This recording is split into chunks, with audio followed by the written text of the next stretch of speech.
Nongeye kubaha ikaze rero kuri Mateka TV aho tubagezaho amakuru agiye atandukanye y'urwunge umunsi ku munsi. Aka ni akanya keza cyane ko kubagezaho amakuru agiye atandukanye ndetse kandi y'urwunge agiye aturuka hirya no hino mu bihugu ndetse avuga ku myidagaduro ndetse akavuga no ku bijyanye n'ubuzima busanzwe. Kuri uyu munsi rero turi buze gutangira n'umuhungu muto cyane wavukanye ubumuga bwo kuba ari igikuri, uwo bita Kagarara, ukomeje kubica bigacikaho yahawe impano ziturutse ku bita Ashton uturuka mu gihugu cya Amerika. Turaza gukurikizaho kandi ku bijyanye na siporo, aho Congo nayo yari yaragerageje kwirukanka maze ikagera kure mu bijyanye n'iki gikombe cy'isi dukomeje kugenda tureba umunsi ku munsi, aho twari twiteguye kubona ko nyamara Congo yazagera kuri finali, ariko kuri ubu ngubu ikaba iri dropped out cyangwa se ikaba iri knocked out, yavanwe mu marushanwa bitewe nuko yatsinzwe umukino cyangwa se yaswase umukino. Turaza kongera nanone ku bijyanye n'urubuga rw'imikino, turaza kurebera hamwe ibijyanye na Mbappe ukomeje guteza akavuyo ndetse n'impagarara mu bafana bakomeje kugenda bamugereranya na Lionel Messi ndetse bakamurutisha Cristiano Ronaldo, abastari bacu bahambere. Turaza nanone twongera tugere mu makuru ajyanye n'abastari bo mu iminsi, aho turabuze kuvuga kuri Yago nawe wakomeje kubica bigacika, agaragara arimo haratanga ibirego ku mbuga nkoranyambaga, ndetse turaza kongera kugaruka twirebere nanone ko bita Shadibu wavuze ko ngo yafashwe ku ngufu ndetse ngo agafatwa ku ngufu na mushuti we bananyweye basangiye basinze, hanyuma ngo akamufata ku ngufu ari mu mihango. Turaza nanone kuza kureba ku buvumbuzi bwakozwe n'umudokiteri ukomeye cyane wo mu Japan wavuze yuko ngo umubu burya nawo ushobora gukwirakwiza ndetse no kwanduza sida. Turaza inkuru rero ntabwo zibuze kurangirira ahangaha. Turibuze kureba nanone ikindi cyorezo nanone cyitwa Hunter virus gikomeje kubica bigacika kuri isi ya rurema, aho kimaze kwica abantu benshi bagiye batandukanye.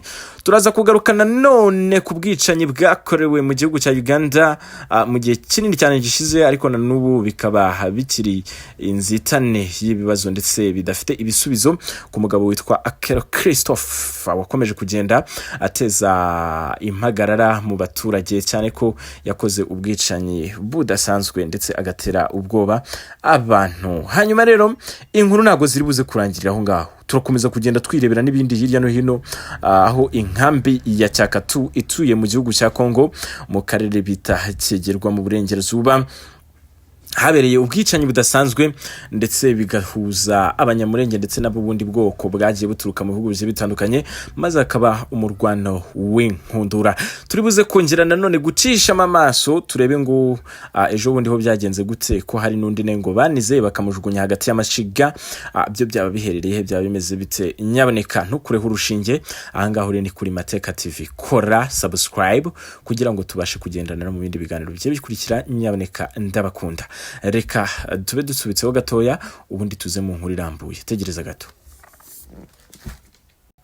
Umunyamafaranga cyangwa se umunyamiliyoneri w'umunyamerika ukora siporo ndetse agaragara ku mbuga nkoranyambaga zigiye zitandukanye, agaragara nk'umusore ukunzwe ndetse ufite umubiri uteye uburanga, umusore w'umwirabura cyangwa se abo twita ba Black America, yongeye guhura n'umuhungu w'umunyarwanda muto cyane muri size ufite ubumuga bwo kuba ari igikuri, afite size ntoya nk'iyabana ndetse akaba yabyishimiye cyane aho yamuhaye impano zidasanzwe. Turaza kwibaza ngo byagenze bite. Byaje kugaragara ko ngo uyu muhungu cyangwa se uyu mwana witwa Kagarara uturuka mu gihugu cy'u Rwanda ukunda gukora siporo, yagaragaye ari kumwe na Ashton uturuka muri Amerika, akaba ari n'umunyamiliyoneri ndetse bari kumwe baserebura babongana ndetse bakora ibikorwa bigiye bitandukanye harimo na siporo zigiye zitandukanye. Nyuma yaho haje kugaragara amakuru yavugaga ko yamwemereye ko ngo azamwubakira inzu mu gihugu cy'u Rwanda ihwanye n'amafaranga amadorari ibihumbi 100. Ni amafaranga menshi cyane mu gihugu cy'u Rwanda, aho agera mu mafaranga miliyoni 146 z'amanyarwanda. Ni inkuru nziza rero cyane, aho Kagarara akomeje kugenda yamamaza igihugu cy'u Rwanda binyuze muri social media ndetse no guhura n'abastari bagiye batandukanye. Ubwo byagaragaye ko n'ubushize yari yahuye n'uwo bita Aisho Speed, nawe ni umustreamer ukomeye cyane wari waturutse muri Amerika.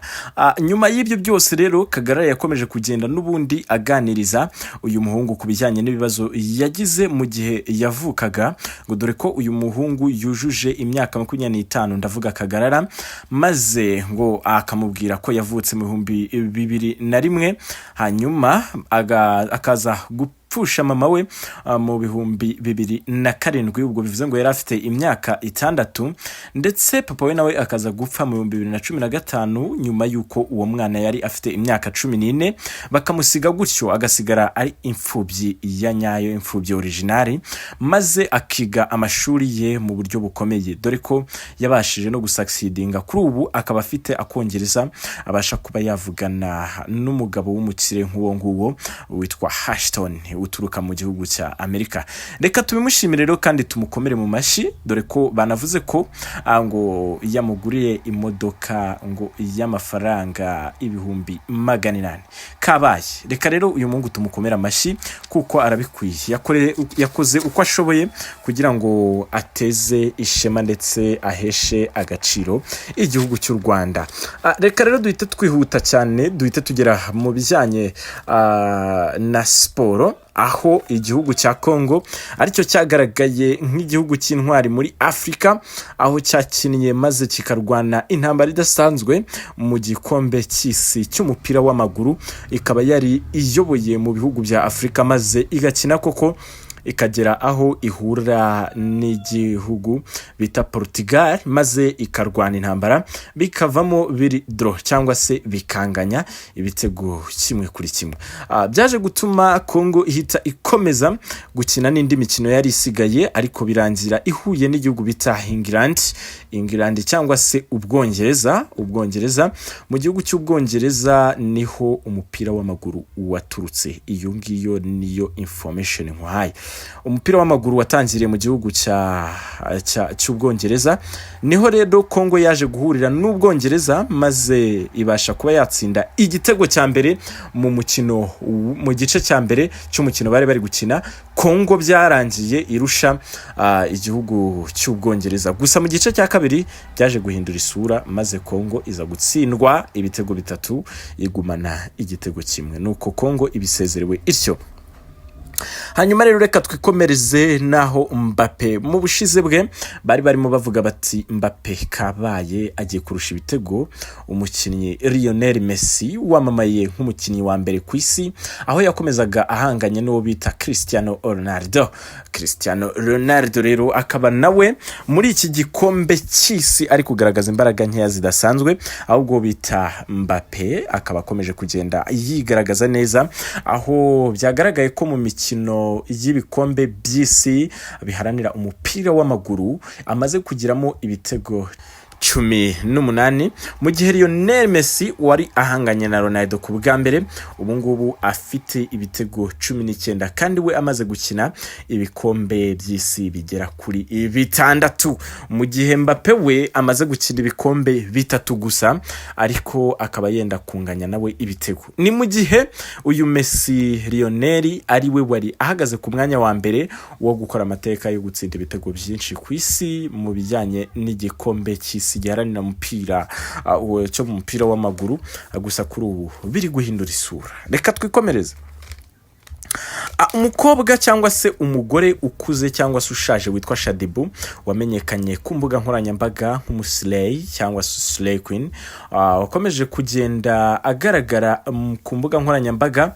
Umwe wakoze no muri video ya Bruce Melody yitwa ngo ndakurya k'inyuma, yabashe kuba yagaragara ku mbuga nkoranyambaga nawe ari gukora ibisa n'ibyo Yago nawe yakoze, atanga ikirego avuga ko inshuti ye ngo yasangiye nayo ndetse bakuranye batandukanye yakundaga cyane ngo yamufashe ku ngufu ndetse ngo ikamufata ku ngufu ari mu mihango. Ni ikirego cyakurikiranywe cyane kijyanwa kuri RIB, gusa ibyari muri komenti z'abatangazaga izi nkuru byo byari hatari. Bavugaga ko ngo yashutse umwana ahubwo ari gushaka uko abyikuraho, bavuga bati Shadibu nafungwe niwe washutse akana, kuko mu by'ukuri ngo Shadibu ngo ari igikecuru, ngo ariko umuhungu ari kubeshyira akaba ari akana, ngo uwo mwana ngo yamusambanyije ari mu mihango. Ibi ni inkuru itari ifututse idafite gahunda. Reka twikomereze rero duhitwe twigira mu gihugu cya Uganda. Uwo bita Okero Onyum Christophe wishe abana bane ku kigo kigiragaho abana bitaga daycare, yaje maze yica abana bane mu buryo butunguranye, arabatemagura maze ajyanwa mu nkiko. Aho nyuma yuko yari amaze gufatwa n'inzego bamuburanya bavuga ko iki cyaha kiramutse kimufashe yakatirwa igihano cyo gupfa. Igihano cyo gupfa rero kiba kimeze gite? Bafata umukamba cyangwa se ikamba, reka tuwite umugozi cyangwa umurunga, bakamumanika bakamuniga agapfira imbere y'abaturage bose babireba, mu buryo bwo kugaragaza ko uwo muntu koko yari akabije. Gusa abaturage bose niko bari babyiteze, ndetse n'ubuyobozi nabo mu buyobozi benshi, ndetse n'igihano koko cyarabaye, bamukatira urwo gupfa muri ubwo buryo. Ikibabaje nuko batigeze bamwica nkuko abaturage bari babyiteze, ahubwo na n'ubu ngubu akiri ngo muri prison cyangwa se mu ifungiro. Iyi ni inkuru yabayeho kera mu kwezi kwa kane ku itariki ya mbere, ariko na n'ubu ngubu uyu mugabo ntaricwa cyangwa se ngo ahabwe ikindi yani cyaracyo cyose. Bivuga ko ngo ashobora kuba yaranatorokejwe akisubirira mu gihugu cya Amerika, dore ko ariho yari yaturutse. Abaturage barababaye cyane rwose mu gihugu cya Uganda. Kabaye rero, reka twikomereze.